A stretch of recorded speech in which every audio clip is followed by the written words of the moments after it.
It's the World Pokémon League, #1 draft league you could ever see. Getting stronger, yeah, I'm building up my own team. Gotta be the champion, the one you can't defeat.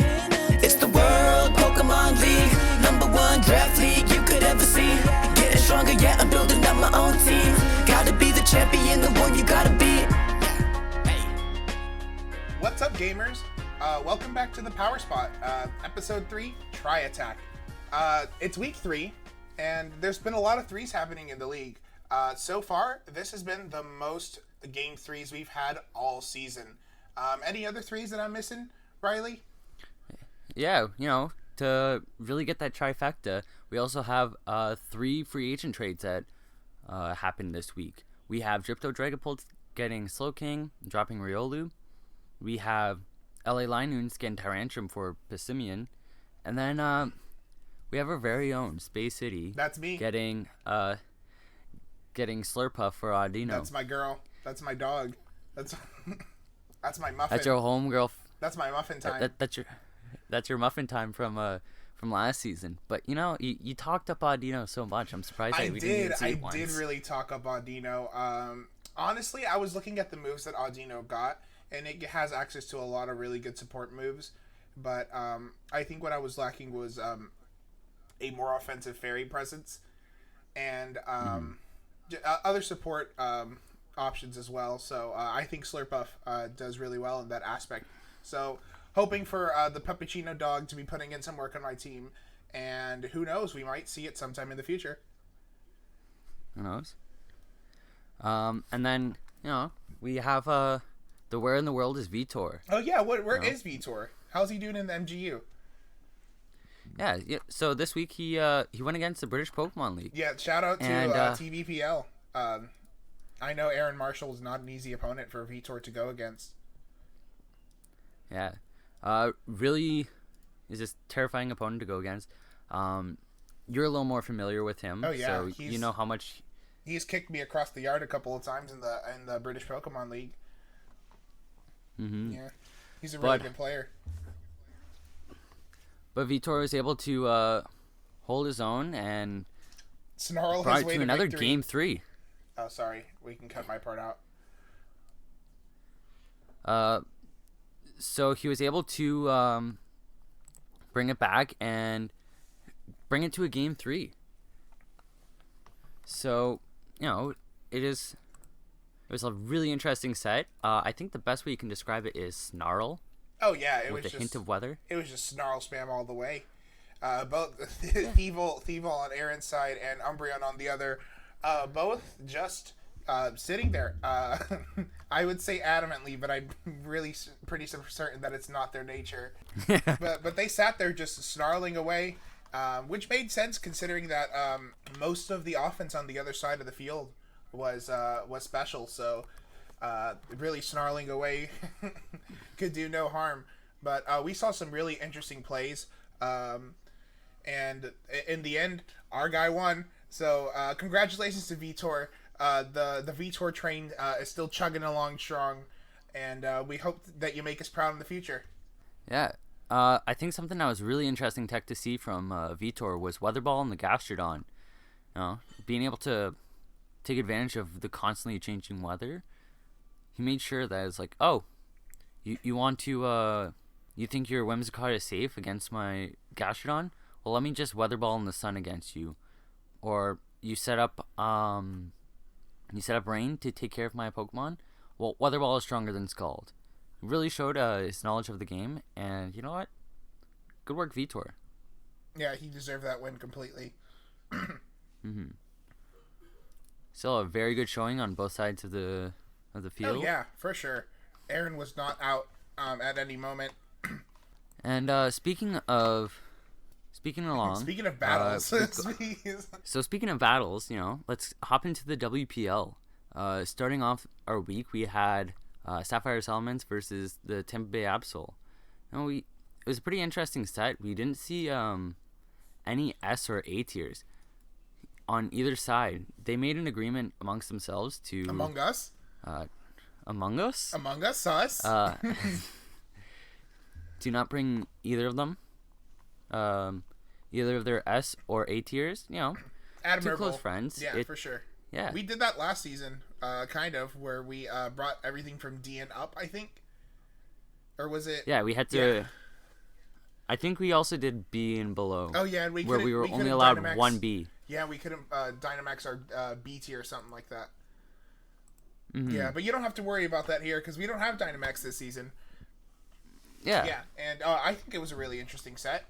We saw some cool stuff. Yeah, it was a lot. From.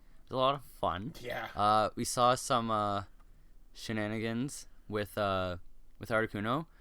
Kev's trying to get off with the Moody ability on 2 of his Pokemon, so that could have been really scary. And Drapion with the Acupressure, also very high potential of just setting up for a sweep there. Oh yeah, because just depending on what you get, like which stat gets raised, like goodbye to the other side of the team. Mm-hmm. Yeah, Acupressure, Fell Stinger, a whole bunch of threatening things from that Drapion. Yeah, unfortunately, the Sand Slash kind of just took game 1 by itself. It really just wrecked through everything. Just Earthquake spam. After that manual Sandstorm setup, it was just GG game 1. Mm-hmm. Yeah, game 2 we saw a little bit more of the Moody fun happening, but yeah. Oh yeah, with the substitute turn 1. Mm-hmm.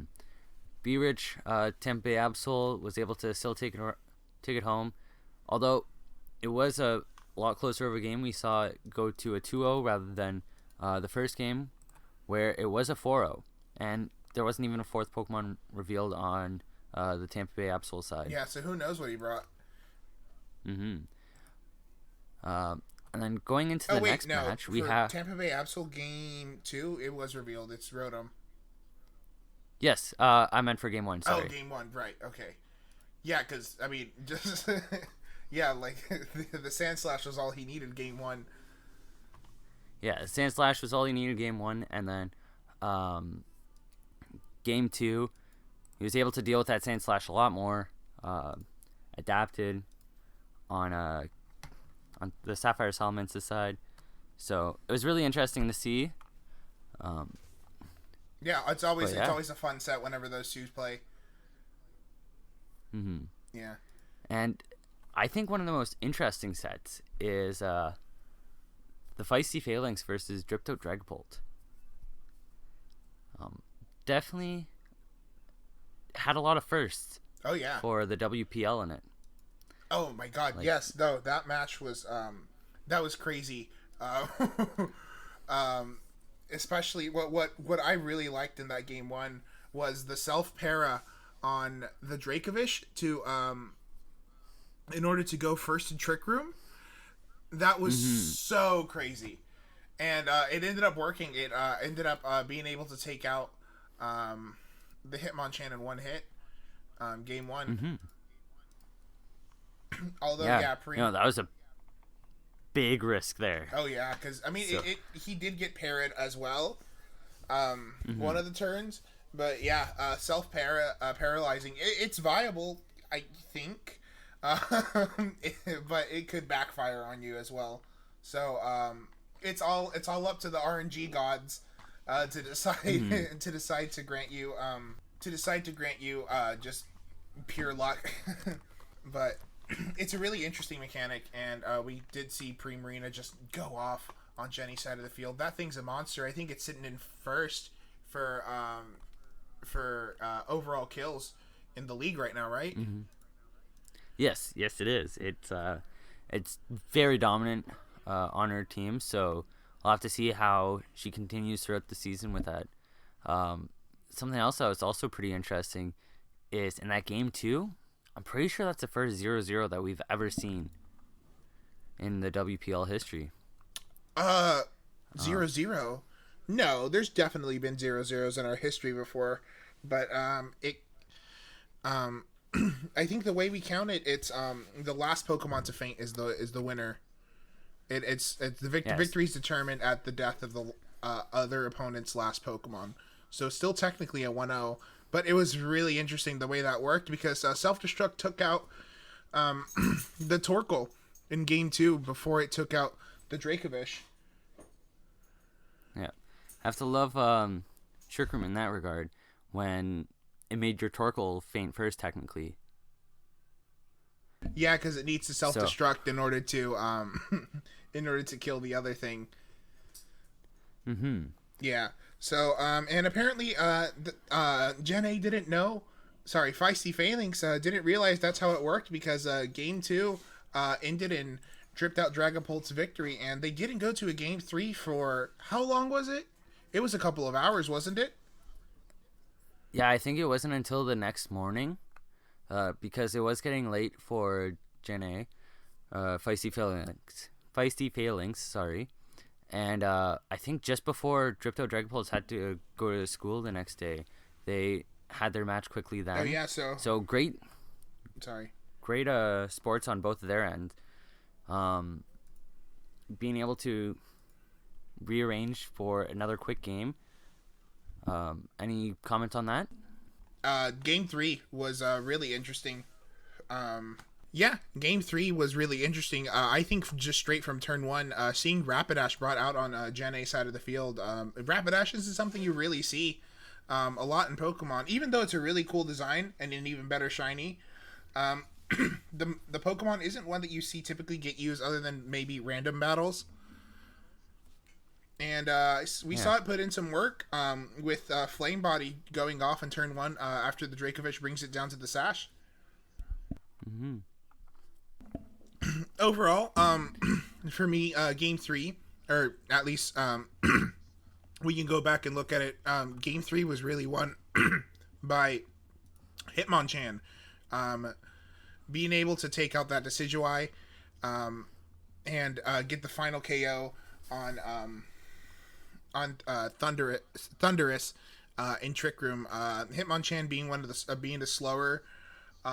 slower fake out users, but Jenny found a way to make it kind of go off in Trick Room. So props to her, and props to Dripped Out for being able to play that game 3 and just being a good sport overall. Yeah, it was his first loss in this season. Oh, yeah, but he's been because he was winning. Yeah, they were both 2-0 coming into this matchup. Oh yeah, but oh man, whenever it's one of those matches where both people are 2-0, it's always interesting because somebody has to lose. Mm-hmm. Yeah, it makes it a lot more interesting of a set, and I'm sure both of them must have been very nervous because they've seen the way that they each play with their own teams. They've seen the different tech that they each pull off. I'm sure that the Primarina was definitely a scary thought on Dripped Out's mind, especially bringing that Decidueye and the Thundurus. So it was a lot of fun to watch. And even though there was a bit of a delay for the third game, you know what? I still say it was worth it. That game 3 was very entertaining. Oh yeah, for sure. It's always an entertaining match when two people who haven't lost go against each other. Mm-hmm. So next up we have another really interesting match. Great Marsh Gastrodons versus Sub-Zero Glaceon. So yet another game 3 set. So far over the first 3 matches of our week 3, we've had 2 of them be game 3s, with Sub-Zero Glaceon taking game 2 in quite the fashion. Something I found quite surprising. So the Abomasnow ended up coming in as a later option. So game 1 and game 3, Sub-Zero Glaceon ended up leading with the Hail mode, and we saw that being quite effective, especially since Great Marsh had him on top in Dragapult. I'm sure Dragapult doesn't like to see Blizzard or Hail set up, especially with a Slush Rush Arctovish. Oh yeah, especially that it got frozen turn 1, game 1. Yeah, that freeze definitely hurt. That was quite the devastation, but he was able to. But Great Marsh was able to work around that and take that game 1 home for himself. Game 2, we saw the Volcarona and Palossand lead.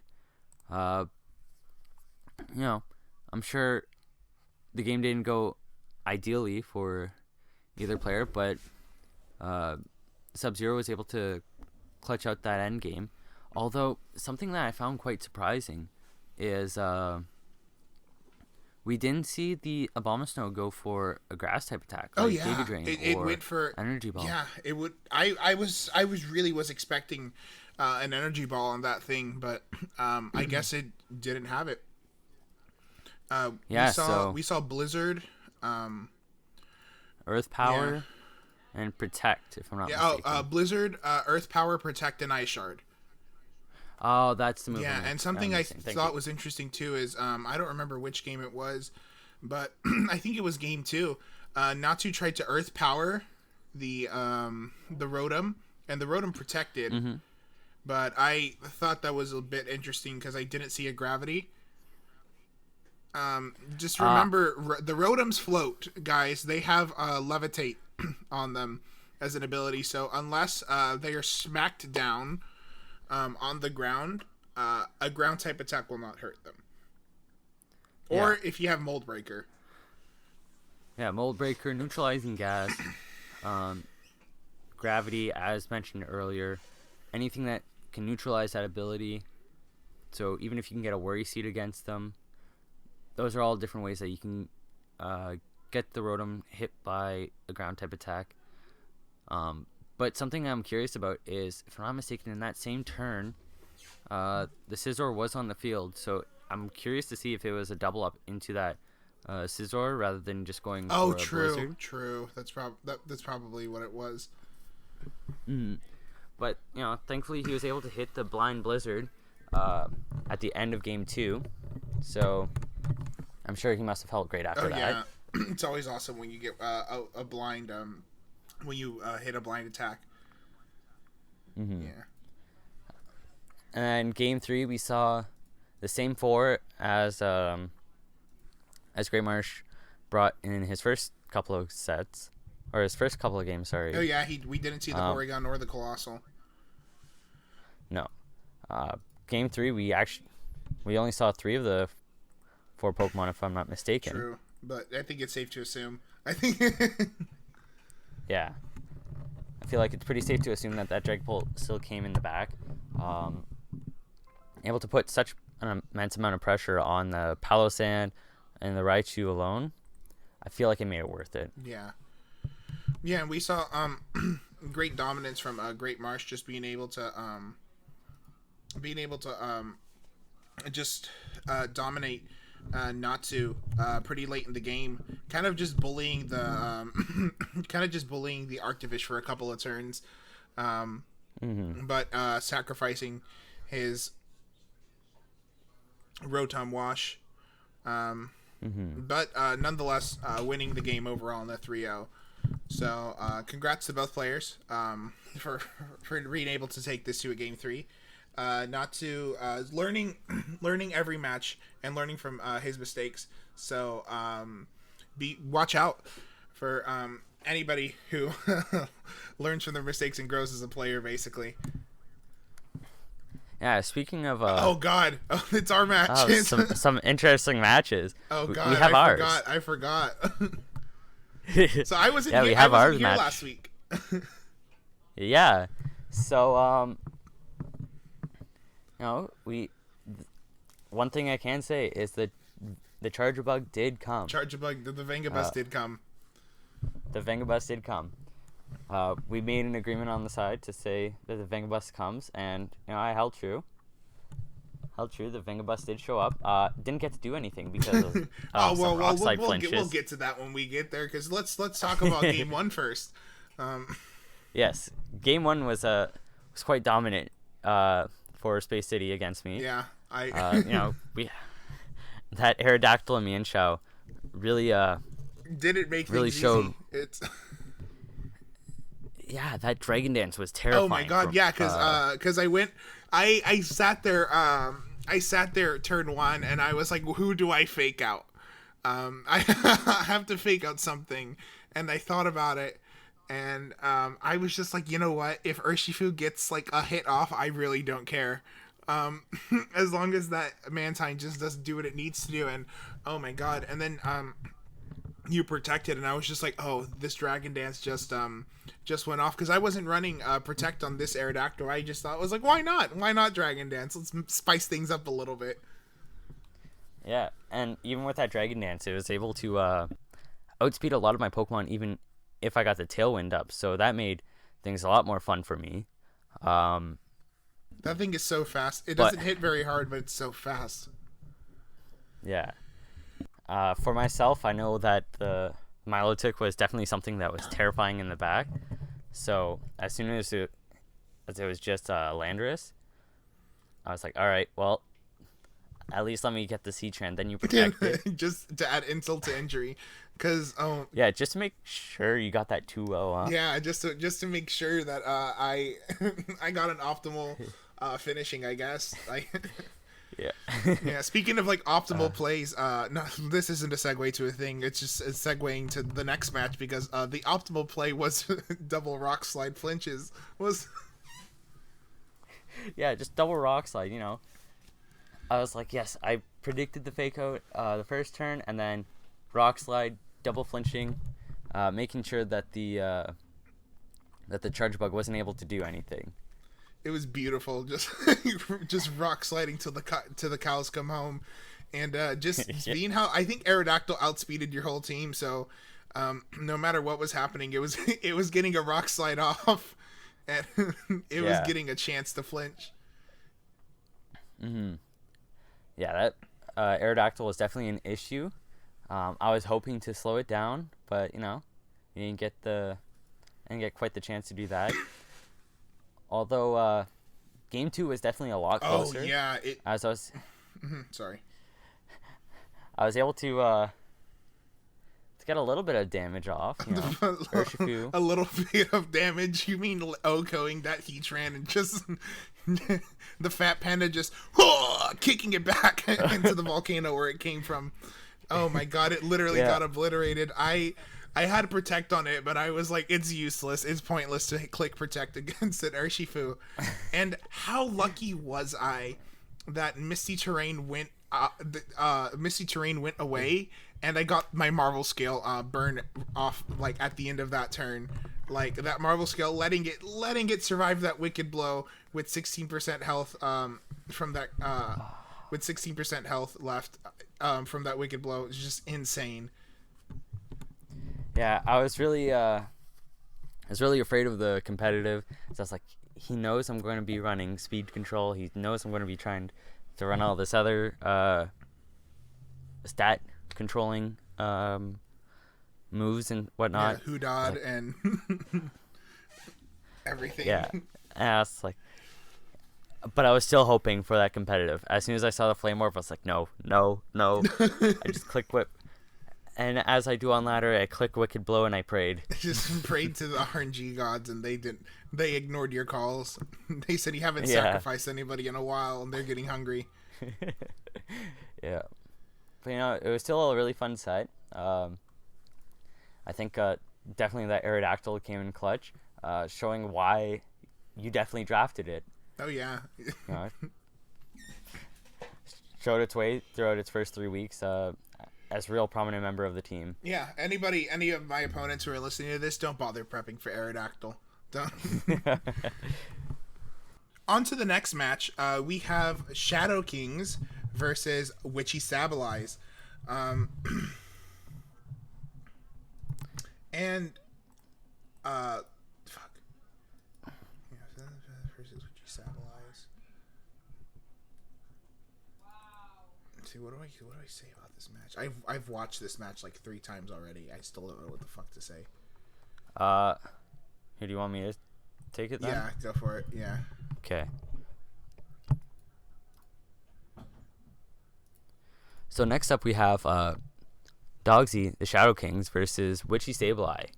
Now, it was quite the interesting match. We had Witchy Sableye with a very prominent fast mode, with Tailwind, Whimsicott, beat up Terrakion, the very scary Moltres, a lot of very threatening Pokemon on that side of the field. And then we have the Shadow Kings with the Psy spam that's always fun to deal with, potential Trick Room, Araquanid that just looks like it can be a big issue for Witchy to really face against, depending on how he prepped. So game one, we definitely saw some interesting maneuvers with the answer for that Moltres just being use Dazzling Gleam twice. It was able to deal. Yeah, just do it again. Do it again. The light screen definitely showing why the Morgrem ran it, helping that Alakazam survive against that Moltres. Oh yeah, Alakazam's super squishy too. Yeah, that was something that really caught me off guard. Yeah. Even and with we also saw beat up Terrakion game one as well. And it being able to take out a couple of things on the field. Unfortunately, Dogsy had Ditto. And yeah, Quick Claw Ditto. Quick Claw. Yeah, Quick Claw Ditto. Oh my god, put in work.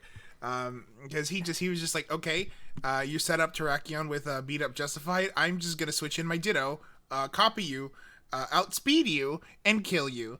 Yeah. Yeah, that Quick Claw definitely came in clutch more than once. Even in game two, definitely showing that it was the MVP of the matchup, taking that nasty plot Moltres and being like, all right, let me get this off and spam Fiery Wrath, use some air slashes, get some flinches, really show you that I'm not here to mess around. Yeah, for sure, man. Like, Ditto is one of those Pokemon that get used, I think, often enough, but you don't see it often. It's really situational, but man, when that thing goes off, it goes off.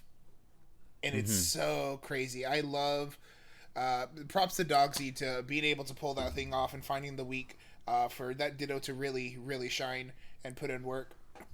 I think the past couple of weeks have been really interesting to see this Ditto.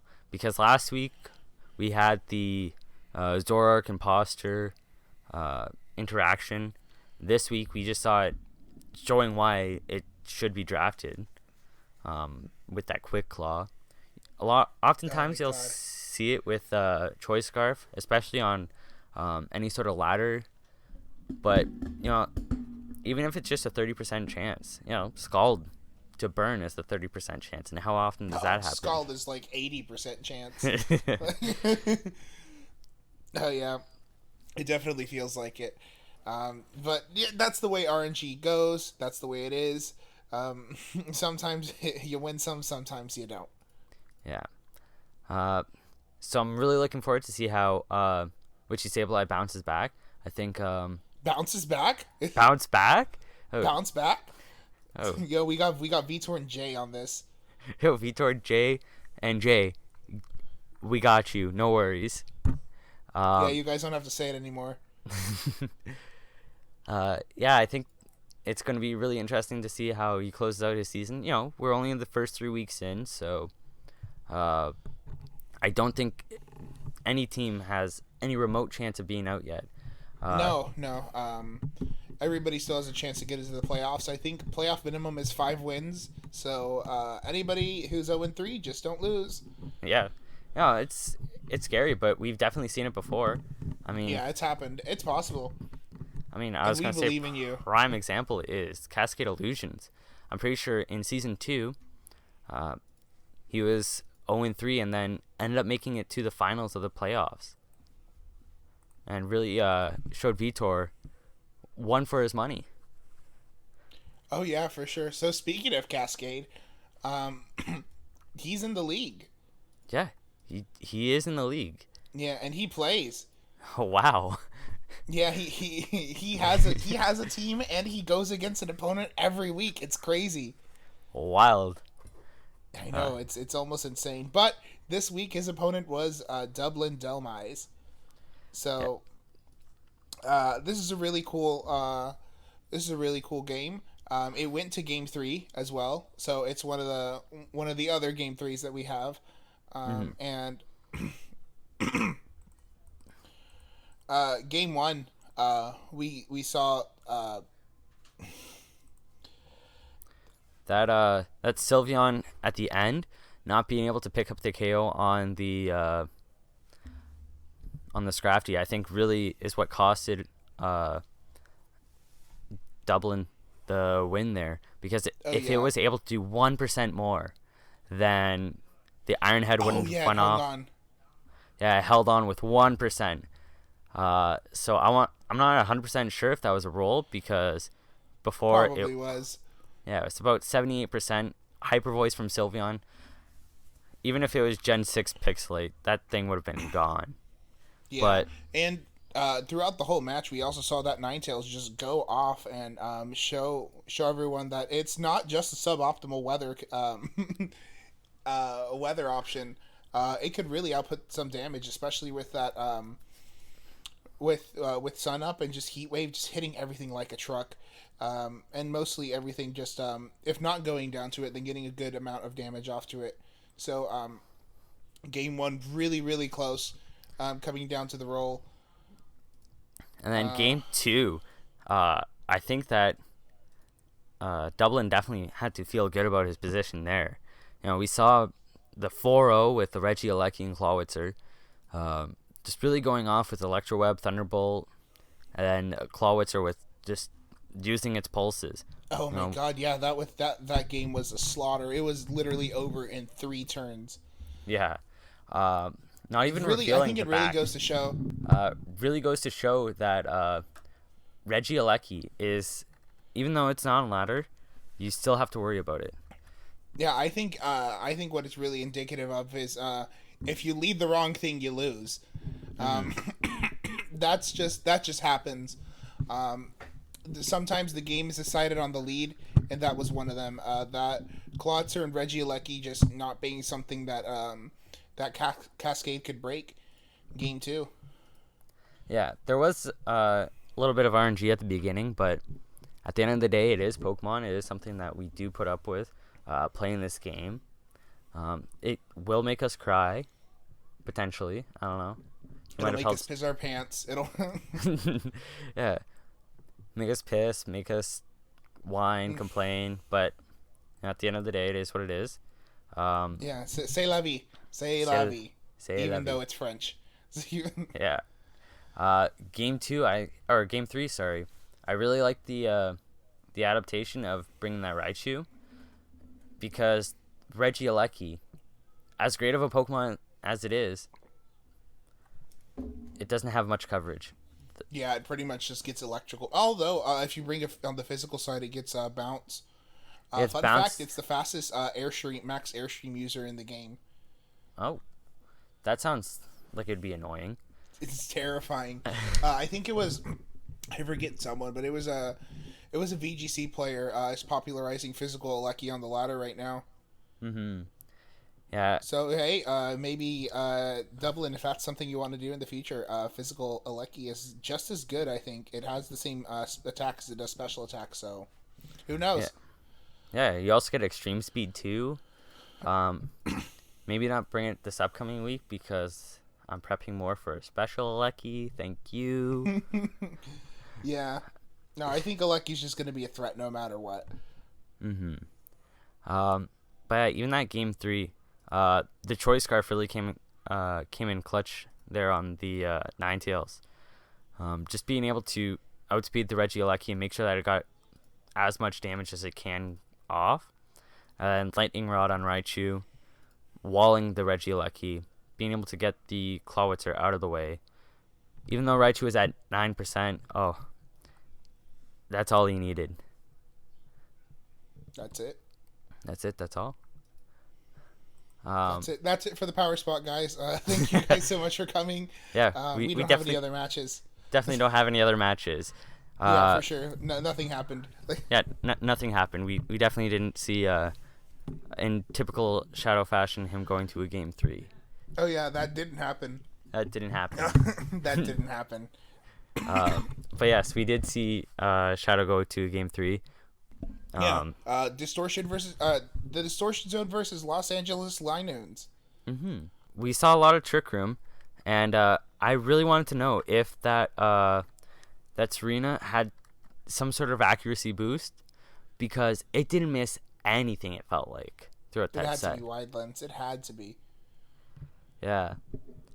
I think the game one was really determined in the beginning when we saw that ally switch Shell Smash, and then the scrappy Pangoro just used Circle Throw. Just kind of threw a wrench in LA Linoons' plans to just set up and sweep. So they were kind of in a pickle after that. And also didn't also help that their Dusknoir, a fairly bulky Pokemon, as somebody who has used it a couple of times, getting crit with a Darkest Lariat, that just hurt. Yeah. Something else that's pretty interesting. The Tapu Fini came as telepathy again. So, opting out of having Misty Surge, maybe hoping that he can get some Will-O-Wisps or other statuses against a Distortion Zone. So I thought that was pretty interesting. 2 weeks in a row that we see telepathy Tapu Fini. Maybe there's Earthquake on the Metagross again, but we'll never know. Yeah, I think it's always interesting when we see an ability that isn't normally used on a Pokemon. Mm-hmm. Yeah. Yeah. So LA being able to take back game 2 with that Serena, who just is like my hot takes because it didn't miss. It didn't miss. And it just going down later in the game to a high jump kick protect. That had to hurt. Mm-hmm. Yeah, but this is why we run. This is why people don't run high jump kick. It's risky, but the reward. I think the other moves that missed paid off more than high jump kick. High jump kick's just really risky. I wouldn't personally go for it, but hey, if you're feeling lucky, high jump kick. Right? High jump kick doing a lot of damage too, but risking 50% of your HP. I mean, yes, it is really powerful. It is only a 10% chance of missing, but as someone who has missed Compound Eye sleep powders in the past, oof. that's 97.5% chance of hitting. Oh my god. And I've missed That's that insane. multiple. So I am okay not risking it with high jump kick. Yeah. And I think game 3 we saw some really good adoption from Shadow. When he saw the Poltegeist just switching in the Luxray and then getting rid of its mental herb, or not mental herb, the white herb. getting rid of its white herb with the Intimidate drop, and leaving it really vulnerable after Shell Smashing and just being able to just OHKO it with a Wild Charge. That was a really good adaptation on the part of Shadow, and man, Shadow's just been getting better. Not talking. When it comes to just players who are who I think have the most noticeable growth in their play style, in their teams, in their move sets, in their plays. Shadow's just a prime example. Just getting better every day, and being able to knock off Linoons, giving him his first loss of the season. Shadow's just been on a roll this season, and I wouldn't be surprised if Shadow goes to the playoffs again. Yeah, I wouldn't be surprised either. He really showed his first week was a little bit rough, but then he was able to hey Vitor and Jay, he was able to bounce back. He's able to bounce back. He's able to bounce back with that one. And it's really picking up momentum. He currently has game differential of +1 because it is Shadow, always going to that game 3. But I think he's going to be a really worthy candidate of getting into the playoffs. So definitely keep your eyes out for him. And speaking of 2 players to keep your eyes out for, we have the last match of the week of Fleetwood Magmars versus the Texas Landsharks. Our own boy. Our own boys. Our beloved. We have our first 2 weeks of matches going against each other head to head. And another game 3. And another game 3, yeah. Going against Texas Land Sharks, always such a enjoyable time. It's I always know. so fun to watch too. Oh yeah, There's never a boring set with him. I think they're always some of the more enjoyable sets. You know, we have and not to mention the nicknames. He's just such a pure gamer. He oozes gamer fuel from his gamer pores, and it pours onto his Pokemon. I don't know. He just games so hard. Yeah, like game 1, seeing the circle throw, stopping the Trick Room from going off. We saw a lot of switching and repositioning. Adrenaline Orb on the Kangaskhan. The Ferrothorn being in maybe not the most optimal positions. It was just a lot of fun to really see. We saw Aggron outspeed Landorus. Seismitoad with Weather Ball.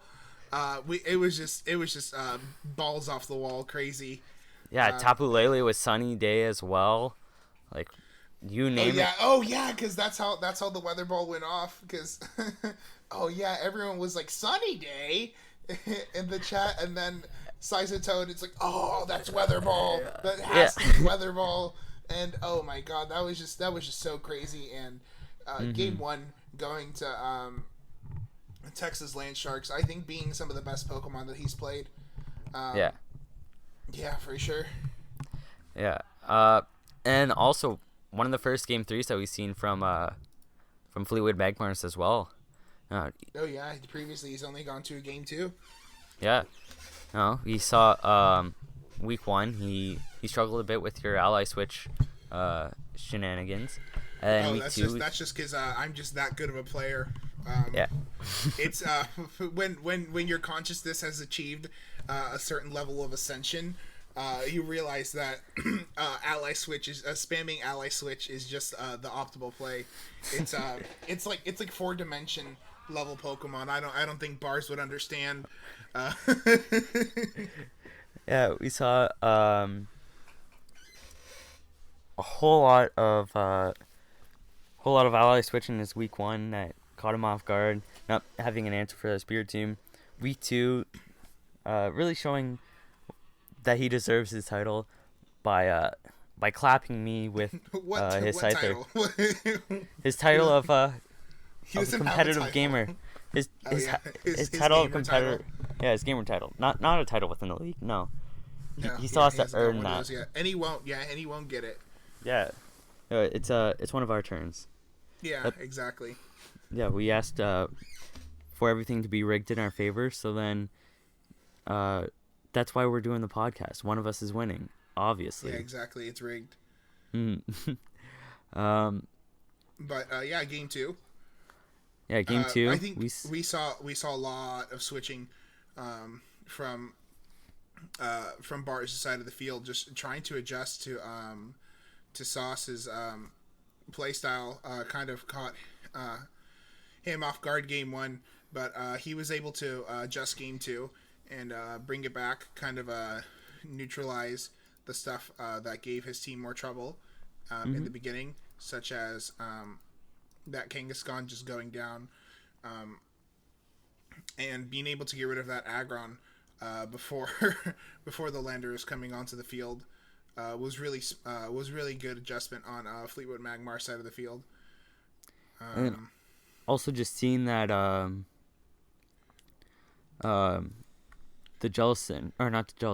Clefable is Magic Guard with the Will-O-Wisp not getting that KO. I'm sure that must have hurt a little bit, but I think it was more fishing for information just to see what ability that Clefable is, to see if he could maybe try to set up with something else, just in case it was unaware. Maybe that setup would have been like in vain. So if you know you're gonna lose, it doesn't hurt to fish for more information for the next game. I definitely think information game is one of the most important aspects of any Pokemon game. As it goes, whether you're on in a draft league, on ladder, even in some Pokemon games. Like, you'll see people who do professional Nuzlockes.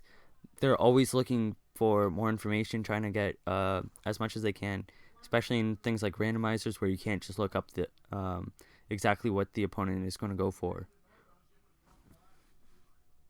Yeah, you can always learn more about the game from different aspects. That's what I really like about Pokemon.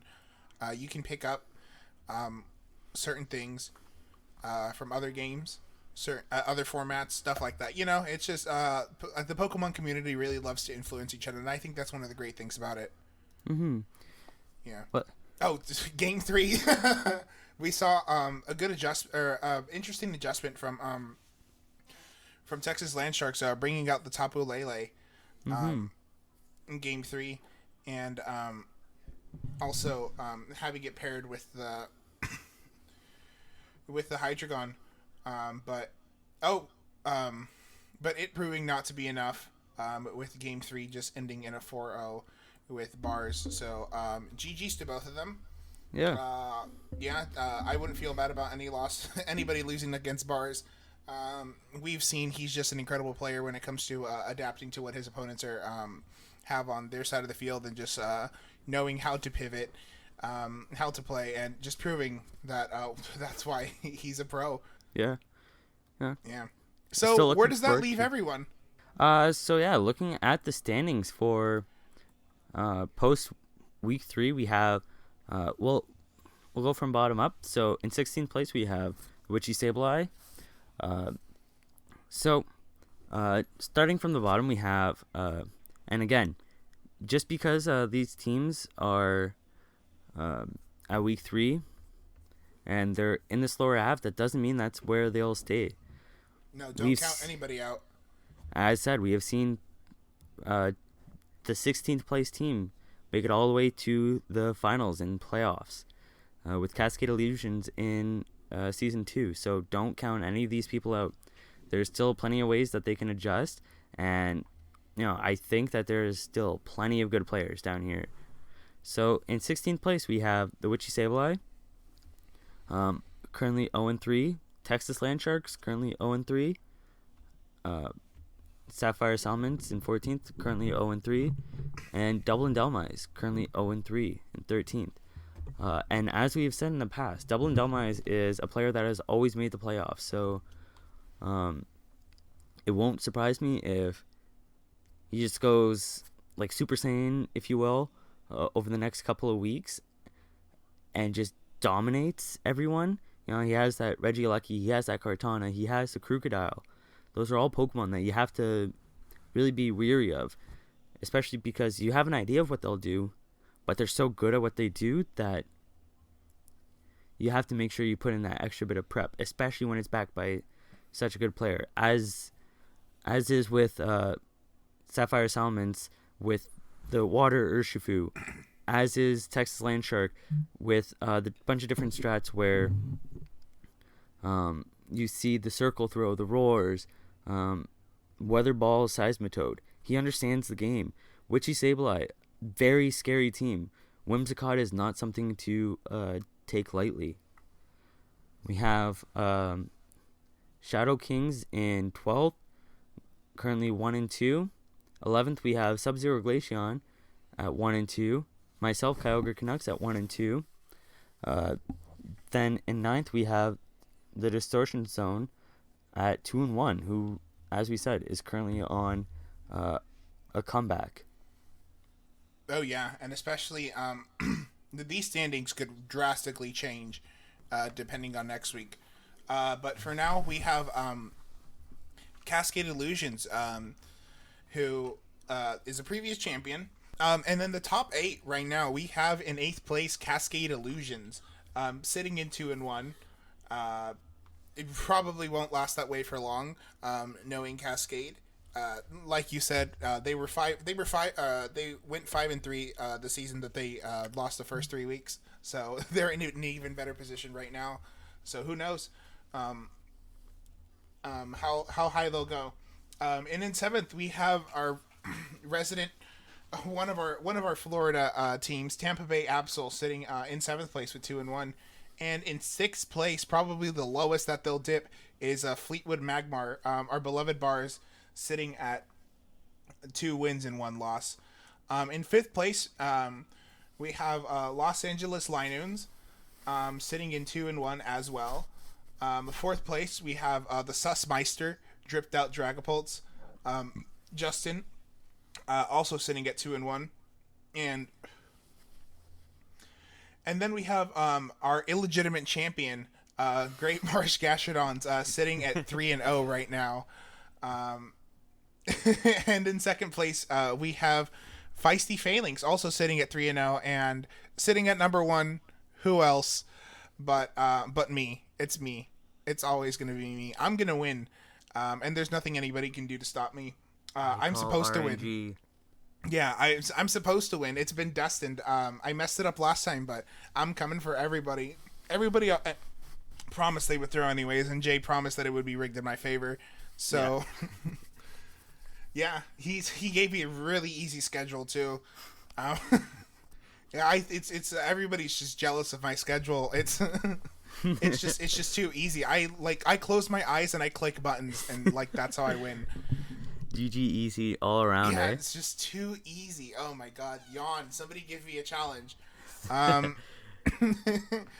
Yeah. So, speaking of matches that are to be played, yeah, it's even rigged for my Pokemon.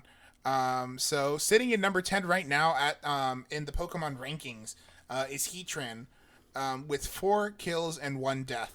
Then we have Caesar, belonging to Great Marsh Gastrodons, sitting at 8 kills with 4 deaths, with a 28% kill rate.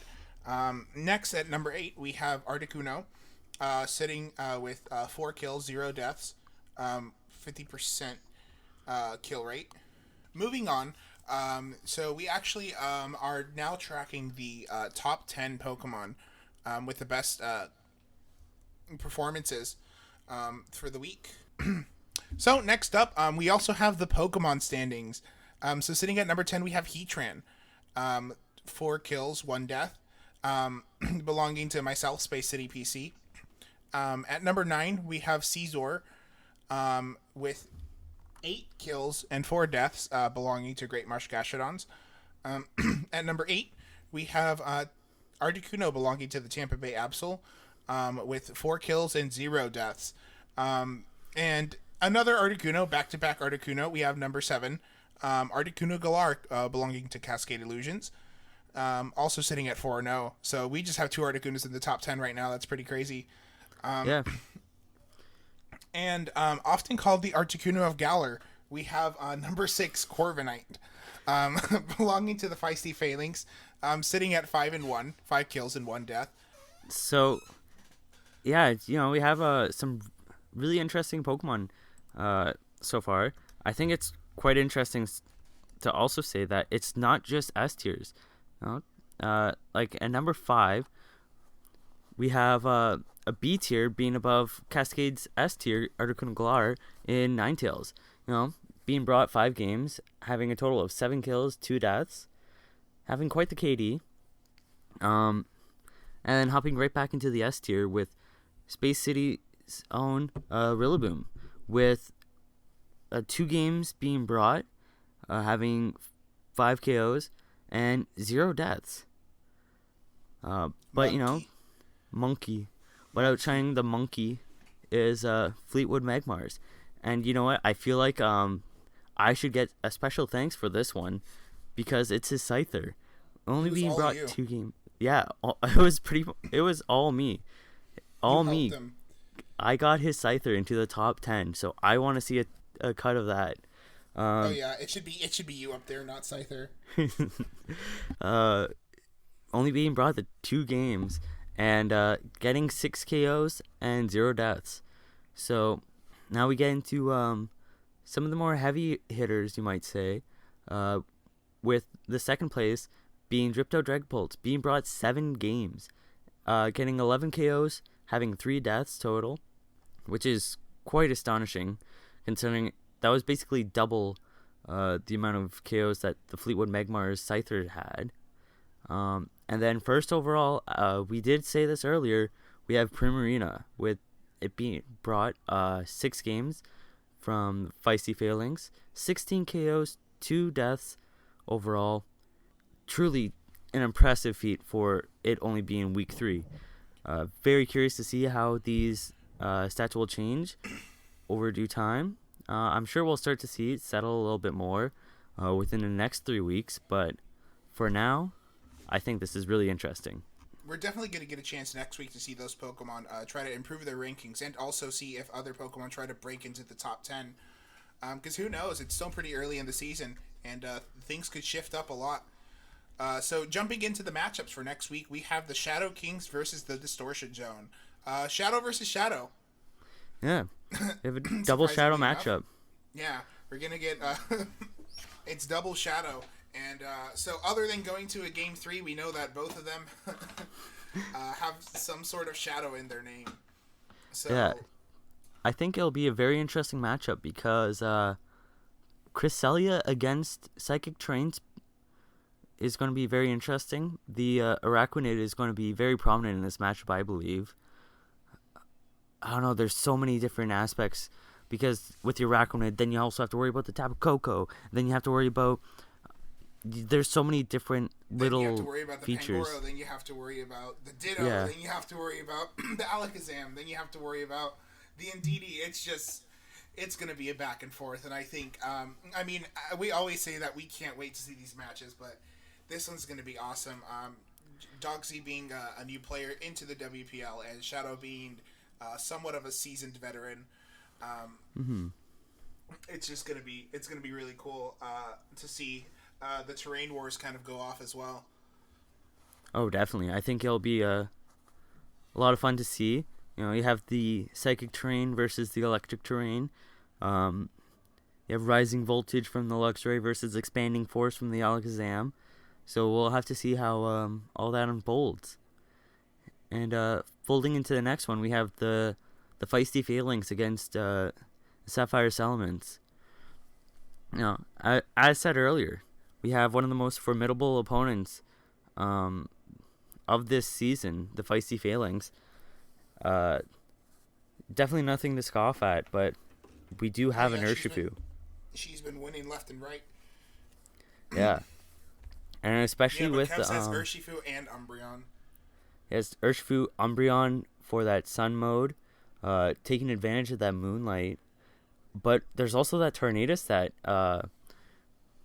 Tornadus transaction that was made last week too. Oh yeah, Kev's picked that up. So Rain Dance is going to be really interesting. Tailwind's going to be really interesting. Even if he just goes with Moody. Yeah, the pickup was great. The Needle King is also scary. You have Moody as a potential option. Might see some more acupressure. Who knows what we'll see? 100%. Yeah, Jenny's been an incredibly creative player thus far as well. So it's always going to be interesting to see what she brings over to a match. And Kev's... Kev's is a talented player as well, although we haven't seen the season go his way. I'm sure Kev's is not down for the count in any way. Oh no. I'm sure we'll see Kev's climbing back up. Bouncing back? Bouncing back, if you may. You might bounce back. And then we have our next match of Dripto Dragapult versus the Tampa Bay Absol. We have Sand versus Sand, so that'll be a lot of fun to see. We have Dracozolt versus Dracovish, Tyranitar versus Hippowdon, Thundurus, Incarnate. I think it's going to be very prominent again, without trying to reveal potentially too much information for either opponent. I bet you Sandstorm is going to go up. I have I can say more than likely Sandstorm will go up at some point. Definitely. I think Sand is going to be a big part of this match. Yeah. And the it's sorry. Yeah, so Sand is going to be a very big part of this match, and something I'm curious about is also how much that Incineroar plays into this matchup too. Because we have Intimidate. But yeah, to see if that. Oh well, I don't know if Intimidate's going to save it from a Fish's Rend. No. We could. No. Incineroar could prove useful. I mean, it's such a good Pokemon. That's why it's like number 1 in usage in Series 12, where you can have 2 legendaries and teams still have Incineroar on them. Rain Team, Incineroar. Sun Team, Incineroar. Yeah, it's been the number 1 used Pokemon since it's gone to Intimidate in Gen 7 for a reason. Any format it's allowed, it's coming. It's insane. So next up, we also have Witchy Sableye versus Los Angeles Linoon. Witchy Sableye out for blood, looking to make that 3-0 a 1, or make that 0 and 3 a 1 and 3. And LA Linoon's just coming off of a loss with against Shadow. So sure, he's out for blood. Yeah, he's out for blood as well. Witchy Sableye, just we've talked about their team. It's just such a good team, and I think they also have to consider that people have prepped for their stuff. So maybe flexing a little bit of your creative muscles there could lead to a victory against Los Angeles Linoons, mixing things up a bit. But LA also just has a good team. I'm not sure if I understand the Tyrantrum pickup as much, but who knows? Everybody has a reason for picking up the Pokemon, and there might be some tech that we're not seeing because, hey, we can be wrong. Yeah, we can very well be wrong. It's not often, but we can be wrong. Yeah, I'm curious to see if he brings the Tyrantrum this week, especially against that Entei. Because what better way of taking care of an Entei than just, okay, let me just head smash you real quick. Take you out while I have a Misty Terrain up. So you can't burn me with your Sacred Fire. Just bye. So, au revoir. Yeah. So another very exciting match. And then we have a one-way rivalry at least with Space City PC going against his arch nemesis as is self-proclaimed Cascade Illusions. Oh yeah, it's completely one-sided. He doesn't even consider me a threat. It's it's like, oh man, I wish I could come up with something to compare it to. I was gonna say it's like 2 children on the playground. Like Cascade is like 4 years older, and you're just sitting there trying to beat him at a game of I don't know, of dodgeball or something, and he's like, yeah, oh yeah, you're here. Trying. I'm just so insignificant to him, but I consider him as my greatest mortal enemy. Yeah. Oh man, there's probably some sort of superhero thing like that, where it's like I'm your greatest nemesis, and the superhero is just like, who are you? Like, who are you, guy? I don't even know you. And he's like, you're my sworn enemy, Cascade Man. Like, you know, it just kind of feels like a Thanos situation at the end of Endgame. Spoilers, I guess. I don't know. Oh yeah, if you haven't watched Endgame by now, I guess. If you haven't watched Endgame by now, respect, honestly. Yeah, you know what? That's some dedication. Yeah, I'm going up against Cascade. It'll be fun. I hope to win. Yeah. I would really love it if I could just get 5 straight wins, honestly, so I don't have to worry about getting into the playoffs. But we'll see. There's always room to lose. But I hope it's not to Cascade. Yeah. And then we have Fleetwood Magmars against Sub-Zero Glaceon. Oh my god. Yeah, we have some sand. We have that Volcarona. We have a new VGC player versus a pro. Yeah. I wouldn't count out Sub-Zero Glaceon. You know, he has very solid draft.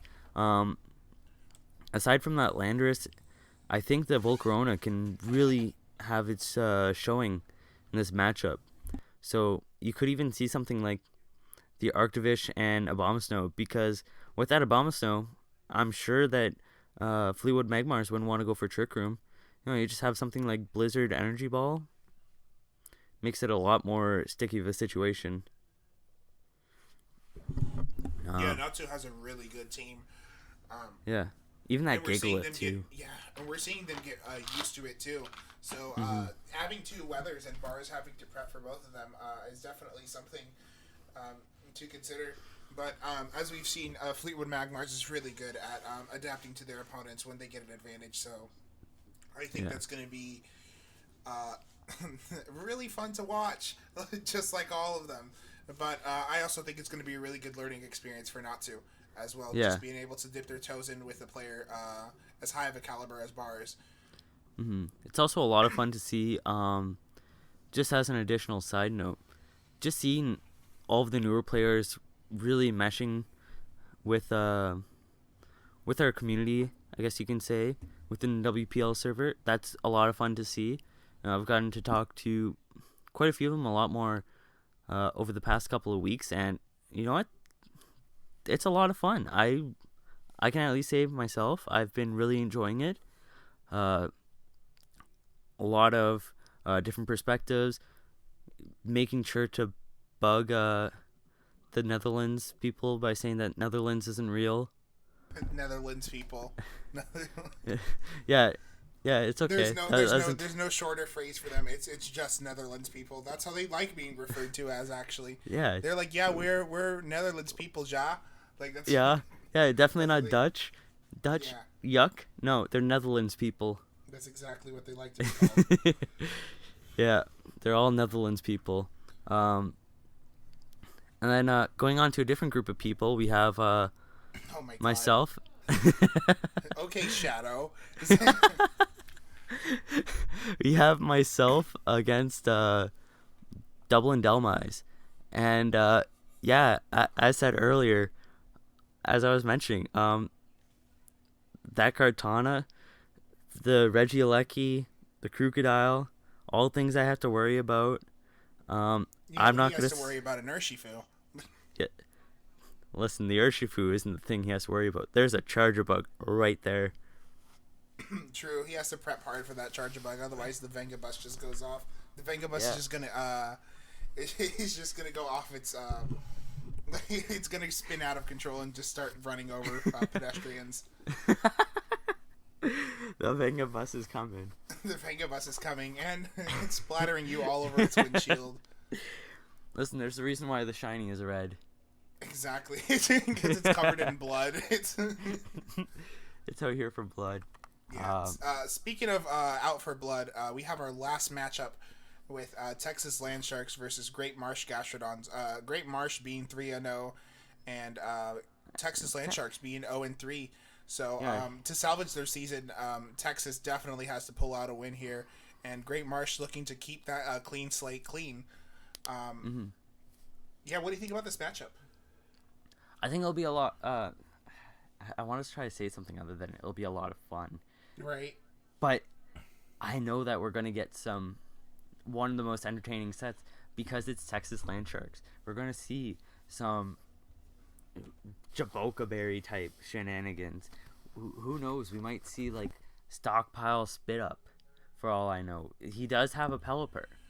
So it's like Great Marsh has to go through that full list of moves, that full list of items.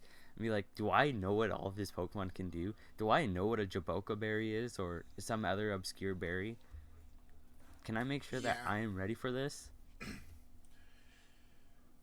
Yeah, definitely. It's always entertaining to watch Texas Landsharks play, and they have such a niche knowledge about the game that I really like, and that shows in their play style. So I think Great Marsh, if anything, Great Marsh has to prepare for curveballs just being thrown left and right.